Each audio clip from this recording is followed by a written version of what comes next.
Mahigit 100 residente ng Caraga Region nabigyan ng trabaho sa mega job fair ng Department of Labor and Employment sa rehiyon. Si Jennifer Gaetano ng PIA Caraga sa sentro ng balita.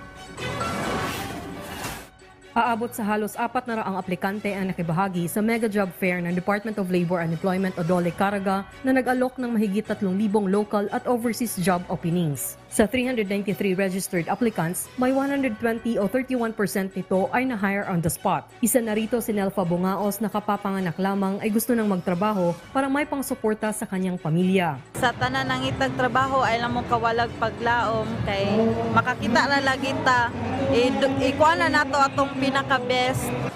Nalipayan ko nga makanhi kay daghan kayo companies nga nag-anhi para sa ilang mga job hiring. Kasabay sa naturang mega job fair, nagbigay din ng libreng serbisyo ang iba't ibang ahensya ng gobyerno para sa mga aplikante. Nagpasalamat naman si DOLE Caraga Regional Director Attorney Geoffrey Suyaw sa mga lumahok, kabilang na ang mga ahensya ng pamahalaan at private companies na nag-alok ng trabaho sa mga Karaganon. Aniya sa atong job fair ang about 41 employers, no, offering about more than 3,000 jobs, no. So this is a good opportunity and we are very lucky for the support. Samantala, naging highlight din sa mega job fair ang isinagawang payout ng DOLE para sa mga benepisyaryo ng tulong panghanap buhay sa ating disadvantaged o displaced o tupad workers ng rehiyon.